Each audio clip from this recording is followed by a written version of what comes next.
তোহার 55 আয়াতের মধ্যে ইরশাদ করতে লাগলেন, মিনহা খালাকনাকুম ওয়া ফিহা নুঈদুকুম ওয়া মিনহা নুখরিজুকুম তারাতান উখরা।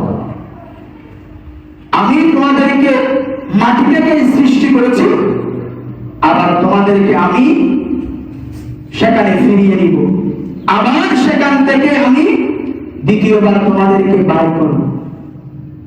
মহান আল্লাহ তাআলা বলতে লাগলেন, আমি তোমাদেরকে সৃষ্টি করেছি কোথায় থেকে? মাটি থেকে। আবার ওই মাটির মধ্যে তোমাদেরকে কি করব? ঢুকাই দিব। আবার ওই মাটি থেকে তোমাদেরকে দ্বিতীয়বার আবার কি করব? বাইর করব। মহান আল্লাহ তাআলার ঘোষণা। সবাই বলুন না, আল্লাহু আকবার। মিনহা খালাকনাকুম ওয়া ফিহা নুঈদুকুম ওয়া মিনহা নুখরিজুকুম তারাতান উখরা। তোমাদেরকে আমি মাটি থেকে সৃষ্টি করেছি, মাটির মধ্যে ঢুকিয়ে দিব, আবার সেখান থেকে দ্বিতীয়বার তোমাদেরকে বাইর করব, জীবিত করব, তোমাদের মধ্যে জান ফিরিয়ে দিব। তখনই আমার বিচারের মঞ্চ রেডি করব, ওখানে তোমাদেরকে হাজির করাবো, বিচার শুরু হবে। বিচার মোতাবেক, রেজাল্ট মোতাবেক জান্নাত জাহান্নাম মধ্যে তোমরা কি হবা? নির্বাচিত হবা। সবাই বলুন না সুবহানাল্লাহ। সেজন্য মহান আল্লাহ তাআলার দরবারে বাস করার জন্য, জান্নাত অর্জন করার জন্য দুনিয়াতে কি করতে হবে? ভালো কাজ করতে হবে। দুনিয়ার মধ্যে যদি আমরা ভালোভাবে জীবন যাপন করতে পারি, মৃত্যুর পর সবকিছু আমাদের জন্য স্বর্গের মতো হয়ে যাবে, সবকিছু জান্নাত হয়ে যাবে। আপনি যখন মৃত্যুবরণ করবে, ওই মুহূর্তে আপনার জন্য জান্নাত হবে। মৃত্যুবরণ করবে ওই মুহূর্তে। মৃত্যুর সময় 3টি আযাব হয় খারাপ মানুষের উপর। যারা ভালো, তারা মৃত্যুর সময় হাসি হাসি যাবে। দেখবেন অনেক মানুষ মৃত্যুবরণ করে হাসি হাসি।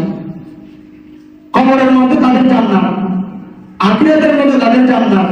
মানে মৃত্যুবরণ করার সাথে সাথে দুনিয়াতে যারা ভালো কাজ করবে, তারা মৃত্যুবরণ করার সাথে সাথে প্রতিটা মুহূর্তে তারা জান্নাতের ফিল করবে, জান্নাতের বিভিন্ন আল্লাহ তাআলার বিভিন্ন কুদরত উপভোগ করবে। আর যারা দুনিয়াতে অন্যায় আল্লাহ তাআলার ইবাদত থেকে দূরে, এক কথায় খারাপ অবস্থায় জীবন যাপন করে, মৃত্যুবরণ করার সাথে সাথে সমস্ত মহান আল্লাহ তাআলার বড় বড় আযাব তাদের উপর নাযিল হয়ে থাকে। সবাই বলুন না,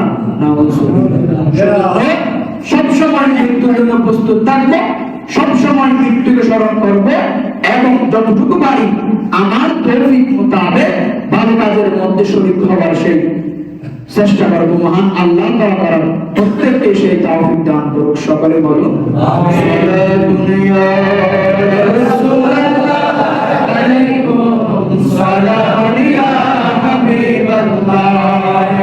বুখারী শরীফের মধ্যে রাসূল পাক সাল্লাল্লাহু আলাইহি ওয়াসাল্লাম ইরশাদ করতে লাগলেন, বান্দাকে যখন তার ভাইরা, তার সঙ্গীরা, তার বন্ধু বান্ধবরা, মা বাবারা যখন কবরের মধ্যে রেখে চলে আসে, তখন ওই ব্যক্তি, ওই তাদের আত্মীয় আপন জনের জুতা বা স্যান্ডেলের আওয়াজ শুনতে পায়।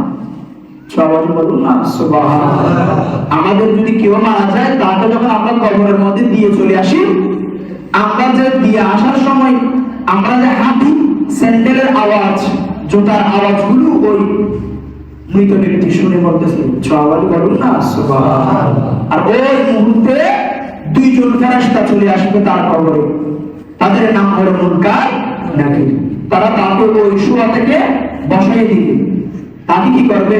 বসিয়ে দিবে। বসানোর পরে তারা তাকে 3টি প্রশ্ন করবে। কয়টি প্রশ্ন করবে? 3টি প্রশ্ন করবে। প্রথম নাম্বার প্রশ্ন করবে, মার রব্বুকা, আপনার রবকে, আপনার প্রভুকে, আপনার খোদাকে।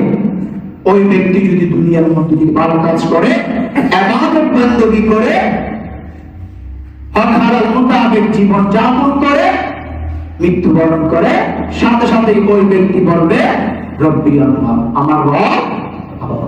সবাই বলুন না সুবহানাল্লাহ। আর যদি খারাপ অবস্থায় যদি জীবন যাপন করে, প্রশ্নের উত্তর দিতে পারবে। দ্বিতীয় নম্বর প্রশ্ন করবে, ওয়ামা দীনুকা, আপনার দিন কি, আপনার ধর্ম কি? ইসলাম, হিন্দু, খ্রিস্টান, আপনি কোন ধর্মের মানুষ? তো ওই ব্যক্তি যদি ধর্ম সম্পর্কে যদি তার যদি কি থাকে, ধারণা থাকে, আইডিয়া থাকে, দুনিয়ার থাকা অবস্থায় তার ধর্মের প্রতিটা নিষেধ আদেশ যদি পালন করে, সাথে সাথে ওই ব্যক্তি বলে দিবে দিনিয়া ইসলাম, আমার ধর্ম হলো ইসলাম। সবাই বলুন না। যদি খারাপ অবস্থায় থাকে, দিন সম্পর্কে কোনো খবর নাই, তার ধর্মের মধ্যে কি নিষেধ করেছে, কি নির্দেশ করেছে, এগুলো সম্পর্কে তার কোনো আইডিয়া নেই, ওই ব্যক্তির জবান দিয়ে ওই প্রশ্নের উত্তর পায় হবে না। বলুন না। তৃতীয় নম্বর প্রশ্ন করবে আমার নবীকা, আপনার নবীকে আদম, ঈসা, মুসা, আপনার নবীর নাম কি?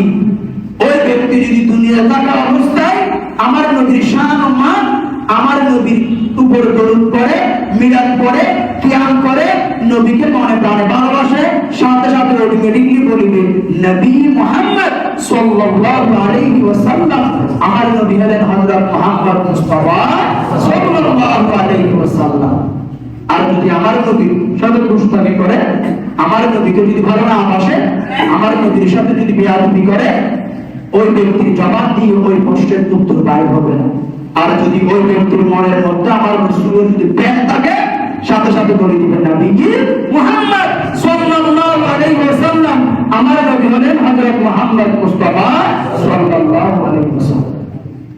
আর এই তিনটি প্রশ্নের উত্তর যে বান্দা, যে উম্মত দিতে পারবে, সাথে সাথে মহান আল্লাহ তাআলার পক্ষ থেকে তার জন্য জান্নাত বরাদ্দ হয়ে যাবে। সবাই বলুন না সুবহানাল্লাহ। তো যিনি দিতে পারবে না, দিতে না পারার সাথে সাথে ওই মুহূর্তে এক লোহার বিশাল হাতুড়ি দিয়ে তার মাথার মধ্যে আঘাত করা হবে, তখন ওই ব্যক্তি চিৎকার করবে। এগুলো যেমন তেমন চিৎকার না, দুনিয়ার কোন চিৎকার না, আশ্চর্যজনক চিৎকার করবে ওই ব্যক্তি। আর তার ওই চিৎকার গুলো আযাবের ফেরেশতা দুইজন ছাড়া বাকি সবাই শুনতে পারবে। অতএব মহান আল্লাহ তাআলা কবরের ওই তিনটি আযাব থেকে বাঁচার জন্য সেই তাওফীক দান করুন। সকলে বলুন আমিন।